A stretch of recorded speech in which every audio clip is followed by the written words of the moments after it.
Mehmeti, a ka thonë, ose shkojmë qështu, ose shkojmë zgjedhje. Apo, pra ka qenë edhe kërkesë e VV-s në fillim qershorit që atëherë ishte për votimin e kryetarës së kuvendit, ose shkojmë në zgjedhje. Dhe e thatë ju e keni thirrë partitë politike, po edhe ju kanë ardhur në takim. Ju për koalicion qeverisë, ju për koalicion qeverisë, ma ka qenë një takim tjetër që kanë qenë gjitha partitë. Dhe diskutimi për asaj çka ka qenë, qëndrimi politik i gjitha partive tjera kanë qenë ndrojën e kandidatit. Ju nuk e keni ndru, derisa ka thonë gjykata që vetëm 3 herë mund është me bë. Mas 3 herë e keni ndru kandidatin edhe u zgjedh kryetarin. Ramadani, lëvizja vetëvendosje. Ajo ka zgjedh opozita kryetarin e kuvendit. Ramadani, lëvizja vetëvendosje, po sillni sikur lëvizja vetëvendosje ti ketë 25% ose 30%. Lëvizja vetëvendosje ka marrë afër 43%. Është vullneti i qytetarit, apo? Edhe në këtë drejtim, lëvizja vetëvendosje i ka ofruar Lidhjes Demokratike të Kosovës një ofertë për me u bashkuar me ju po sillni, sikur se i keni marrë seriozisht 50%. Që kjo dallimi, jo. Shumë e rëndësishme me tekstu edhe në demokraci funksionon shumica. Apo ama lutem, nëse po sillni sikur nëse 5%. Unë jetoj këtu edhe di se cila është tepër publike kjo. Por ju po sillni politikisht, sikur i keni prap 61 vota në parlament, por nuk i keni pas. Dhe në demokraci funksionon shumica, zonja e dashur. Duhet me bo shumicën. Për me bo shumicën, duhet dialog. Nëse nuk bo shumica, shkojnë në zgjedhje, sikur se po shkojnë. Ne kemi ofruar hapësirë. Ne kemi ofruar bashkëpunim, kemi ofruar hapësirë për dialog. Kemi kërku për partive opozitare, në këtë rast Lidhjen e Demokratike e Kosovës me ftesë 2 herë. Kemi hap dialog me gjithë frontin politik pas vendimit të gjykatës kushtetuese. Kemi pas diskutim me nismën, kemi pas diskutim me deputet individual. Çka mund është me bu në demokraci, është me zgjat dorën për bashkëpunim. Nëse pala tjetër refuzon, nuk mundet lëvizja vetëvendosje me ngulm, me ju thonë, po amon e janë i me neve. Jo, ajo ka qenë ofertë shumë e sinqertë televizjes vetëvendosje për me bashkëpunu me listën. Se janë këse ata që refuzojnë, pra. Se duhet më kënd këse ata që refuzojnë. Thjesht që refuzojnë, dhe ju keni refuzuar gjithë tjerët. Po, mos harrojmë ta rikujtojmë. Gjithmonë edhe ju e keni pas dorën hapur për tjerët, dhe hajde bashkëpunojmë. Për këtë arsye sot jemi në prag të zgjedhjeve, për faktin që kanë refuzuar me bashkëpunu, kanë refuzuar dialog, kanë refuzuar me e pa përfaqësimin cilin ja ka dhënë populli. Çfarë i bën kjo? Që nëse i ki 20%, nuk mund është me kërku komplet qeverin. Nuk mund është, po ta spjegoj ti konteksti. Po, si s'muni me kërku komplet qeverin? Po, ne kemi ofru alternativa, jo një numër me tentativa. Pra 42%, edhe ju, pra nuk muni me pretendu që me udhëheq këtë qeverin, pra duj me nda me tjerë. Dhe tjerët nuk kanë besim të kjo. Pra nuk besojnë tek vetëvendosja me hyrë në koalicion. Jo, dojnë me hyrë në koalicion, po me hyrë në postet më të nalta. Cila partia ka hyrë postet më të nalta? Jo, nëse mundet në të është shumë evidente. Cila partia ka hyrë kryeministrit?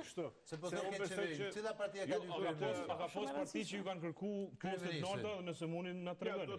Unë besoj që duhet të shtrot një rafsh tjetër. Ne kemi pas 2 oferta politike, pas përfundimit të zgjedhjeve, partitë opozitare në krye pa të vështirësi dhe vetë më marrë vesh për krijimin e qeverisë.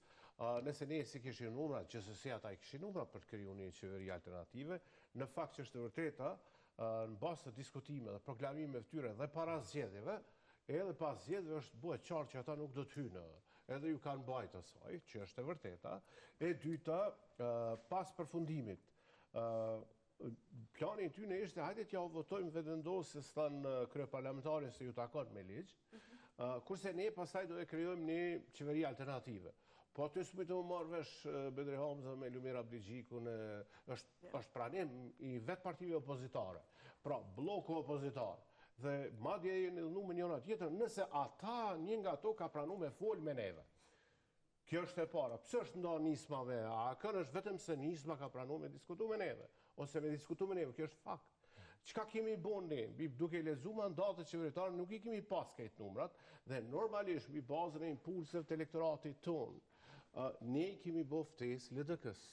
Ne kemi gjyku që ky lloj koalicioni, së bashku me nismën, do ishte i mjaftueshëm edhe për zgjedhjen e presidentit të vendit. Por ata nuk deshtën. Domthonjë, janë ftuar në takime, janë ftuar me letra publike, kryetari i LDK-s është në intervista ai lavdrohet që ka qenë gjendje në thonë neve ashpërsisht jo, do kjo është narrativa, në demokraci nuk shkon është. Dhe qka do të bënim ne, u provu me subjekte politike, kishte refuzim të elektorate ju për PDK, nuk ishte konsensus, ju bo oferta gjdo përpjekje. Pastaj, kur këta vetë nuk mujtën me kriju qeverin, pastaj shkun të logjike e blokatës. Hajde sa ta blokojmë vetëvendosjen te kryeparlamentari, gjithë që nga viti 2014, praktika jonë juridike i kuptohet që fituesi relativ i zgjedhur i takon ai opozit. Jo po bëni aplikime, dakor, mirë, po 5 muaj këta i quhen çështjet në gjykatë kushtetuese, nuk i quhem ne. Ne pritëm 5 muaj, sepse edhe AKJ-ja, edhe LDK-ja dhe PDK-ja i dërguan lëndën në gjykatë kushtetuese, nuk dërguam ne. Por kur gjykata kushtetuese pat një vendim tjetër, ne e respektuam, u konstitu kuvendi. Edhe mandatari ne, edhe konjufca 2, të gjitha partitë opozitare, përfshirë lista serbe, u shfaqen kundër edhe Kurtin edhe konjufcani. Normal. A ishte ashtu? Po normal. Kjo është fakt. Si mundet me ta votu dikush qeverin, nëse s'ke marrëveshje me dikën. Po ishte edhe votimi aty, ishte votimi në kuvendtash. Ti me kërku vot për dikuj që s'ke marrëveshje për tërë. Po s'ndodh kërku, nëse mundi një rast me vallën bot, që voton dikush një qeveri që s'është ti, që s'jem pjesë e... Deklarata, e ftesa, fillimisht duhet takohesh për para se me diskutu për pozicione. Duhet diskutuot për parime. Takohesh, dialogon, ne nuk i kemi po këtë. Në fakt, LDK-ja dul me një propozim transitor, tha hajde, pe marëm edhe PDK-në, edhe tha pe bojmë një qeveri, veç me juve ju, tha, po nëse vjen edhe PDK-ja, po e bojmë një qeveri të tonë. Gjithë përfshirë, se t'jemi korekt. Gjithë përfshirë, që do në zemë, ishte i vetë me ide normale në një krizë, për najna ka shkojmë që një vend kemi institucione, që thot hajde ta bojmë një qeveri tranzitore, ne paktëm pas ju konstitu kuvendi. Ne kemi diskutu në grupin tonë parlamentar. E parë ka që, me qenë se përshkojnë, edhe nuk po ka dëshmëri. Edhe deri sa vazhdon dialogimi, ose përpjekja për mes konsensuset kompromisin nga Zoti Kurti, a mund të bëhemi bashkë që të miratojmë qito marrëveshje kyçe ndërkombëtare, planin e rritjes, buxhetin e komunës Prishtinës, buxhetin e komunës Gjilanit, që ishin të rëndësishme. Edhe në kryesi, LDK-ja ka qenë Kujtim Shala dhe Armen Zema e refuzun, si që refuzun dhe PDK-ja. Qka bënëm ne? E thirëm në një seans tjetër të jashtëzakonshme me 20 nëntor. Hajde për ti votojmë këto, sepse në interes nuk është mo çështje politike, buxheti i shtetit, marrëveshje ndërkombëtare, nuk ka kontestu se kur gjatë. Hajde ti votojmë këto. Po flet një parti që se ka votu as mësoan. Vetëvendosja nuk e ka votu as mësoan. Vetëm edhe një pikë një marrëveshje mes kontraktuale mes Kosovës edhe BE-s është mësoja, cilën vetëvendosja nuk e ka votuar. Pra ju po kërkoni, po thoni hajde votona si janë shumë të rëndësishme marrëveshjet ndërkombëtare, një parti që se voton as mësoa. Veç po duhet një pikë kam të fundit. Dhe mirë, ishte dita e fundit, nuk pat sukses, sepse një kohë thonin se është Alpolena, dikur edhe Albin Kurti, dikur